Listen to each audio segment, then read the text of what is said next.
All right, folks, listen, we cannot let this story die. This is one of the things where it's so big and all of the left just wants to shut up. And on the right, those conservatives like us, we have to keep this story alive because it's massive and it'll play huge in 2026 and 2028. Ilhan Omar continues to make the mainstream media rounds to try and prove that Somalis, a group in America of which more than 42% receive SNAP benefits, food stamps, EBT cards, are the foundation and fuel of this country. Never mind that a large group of them stole $1 billion of taxpayer money that we know of so far.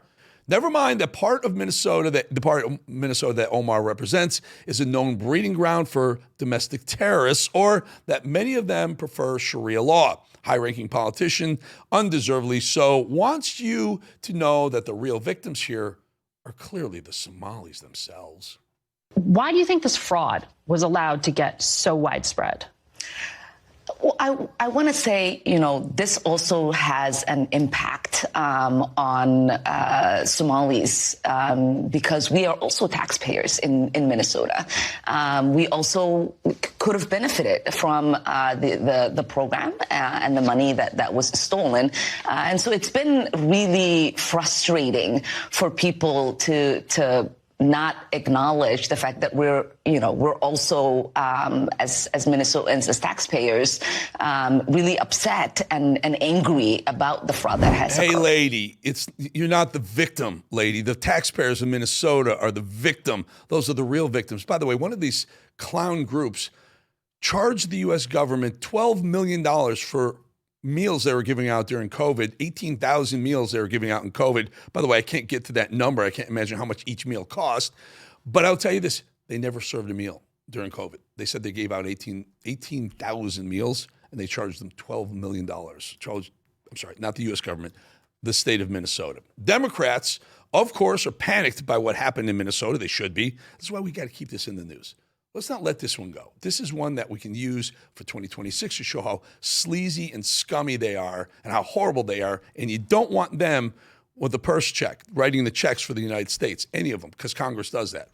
Anyway, it's their playbook. Anytime one of their policies fails them, which is always, when it's their policy, they really don't want the crisis to be politicized, as Minnesota Attorney General Keith Ellison points out. Make sure to point it out. But otherwise, as we know, they never let a crisis go to waste when it serves their agenda. But let me just say this. We all want to protect the public dollar. We want to prosecute people who engage in fraud. We are up for that. But we can't do it on a partisan basis. We got to do it together. We can't use incidents like this to score a political point. We got to come in as a state and say, you will not steal money intended for poor people and prosecute them. That's how we protect the resources of the state of Minnesota. Well, that's very interesting, Mr. Keith Ellison being the Attorney General of the state of Minnesota, which puts you as the top lawmaker in the state, which puts you on the hot seat because it happened under your watch. Your call, your fault. You and Tampon Timmy Walz and that lunatic Congresswoman Ilhan Omar, all of you should be, at least investigated. Find out if there's any further fraud there. Either way, we can't let that story die. The left still doesn't understand that it's their woke nonsense that was the big part of their losing so aggressively in 2024. The ladies of The View still insist on glorifying men invading women's safe spaces. You cannot make this up. Take a look at this.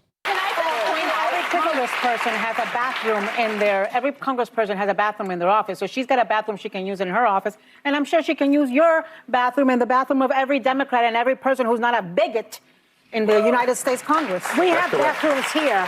In this building, it just says all genders. Yeah. Why can't they just do that everywhere? Yeah, there are all gender bathrooms in many of the Capitol office buildings, not necessarily in the Capitol itself, but we're going to work through that. Okay, call me crazy, but hey, Ellison and not Ellison, fake Obama, what's his name, Hakeem Jeffries, you and the rest of your party, if you got young daughters, you want dudes in your young daughters' bathrooms and locker rooms? Is this what you really want? Is that what you want? Or how about the rest of you whose daughters play sports and maybe they get up at 4 a.m, go ice skating and become a skater or whatever, or a swimmer, all right?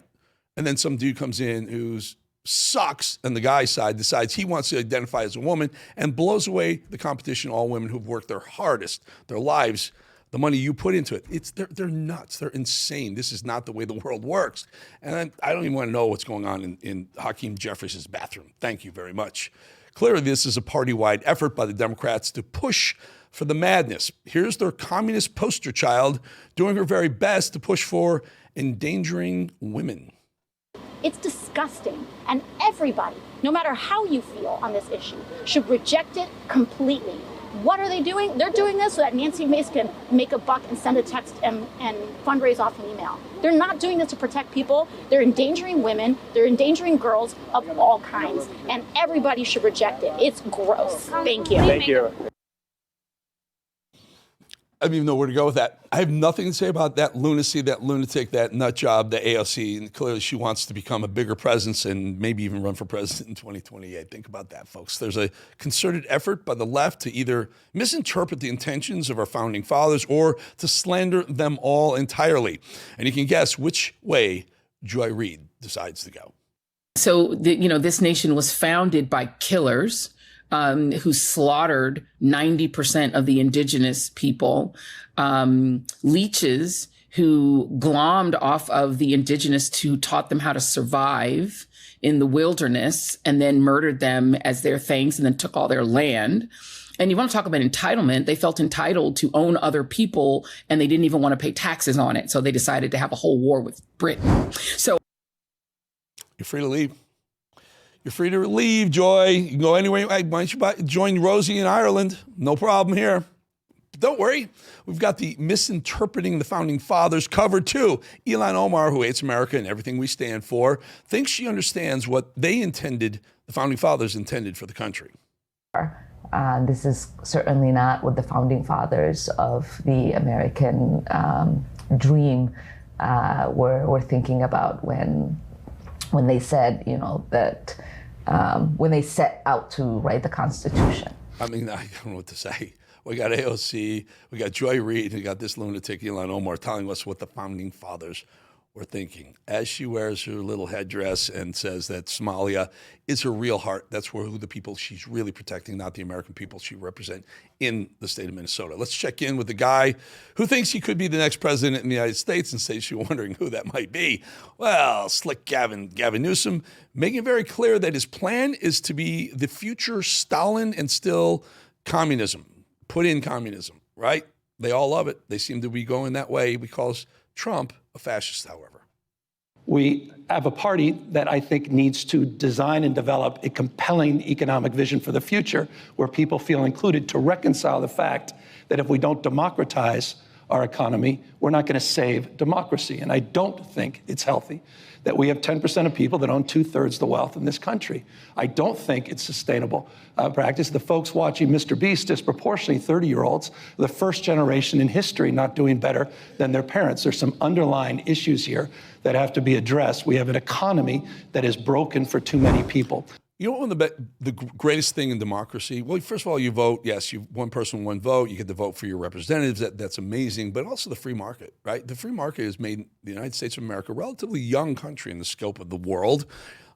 The most powerful, the strongest, the most economic engine, biggest economic engine on the planet because of our free markets. So this whole socialism thing, this whole idea of Gavin Newsom and Mamdani and the rest of them, Bernie Sanders, AOC, pushing away from the free market capitalism into socialism, communism, Stalinism, it's going to ruin the place. You're going to take it down. Get rid of these folks. Get rid of these folks. Here's yet another winning concept by New York City's, speaking of Mamdani, future jihadist communist ruler. Never, ever clear homeless encampments. Don't clear them. Leave them in New York. Great idea, Mamdani. The tweets that he's done since the start of his administration. Thousands of sweeps have happened since 2024, but no one has been offered permanent housing. And I think the data from May was 114 were offered in shelter. So will you continue those things they were asking you not to? No, just leave them up there. Just leave them up there. All those rich people, those millionaires are going to pay for all your stupid ideas. And guess what? They got to step around homeless encampments. That's a really cool place. By the way, if you haven't been to New York in a while, go there. But just don't plan on staying a long time. It's literally a dump. All righty, on another note. A lot of men feel this. Life didn't break them. It slowly softened them. Pressure didn't take them out. Comfort took them out. Let me show you something from a recent Edge episode.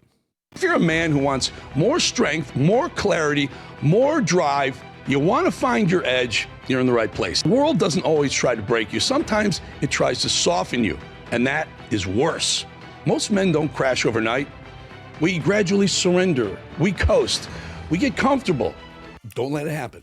Don't let it happen. Don't get soft. Don't get comfortable. That's why I built The Edge, to give men a place to wake the hell back up, to sharpen what's been dulled and take back the discipline, the fire, and the clarity that life has slowly been stealing from us, from you. If that hits you, join us. It's a movement. It's growing like crazy. Search Eric Bolling The Edge on YouTube and subscribe. New episodes every Thursday. We got shorts going in all during the week. Just hit your QR code there with your camera. It'll subscribe. You press the button, or youtube.com/@EricBollingTheEdge. I promise you, you will not be disappointed. Thank you for your support. Thank you for your subscription. We'll be right back 2.5 minutes.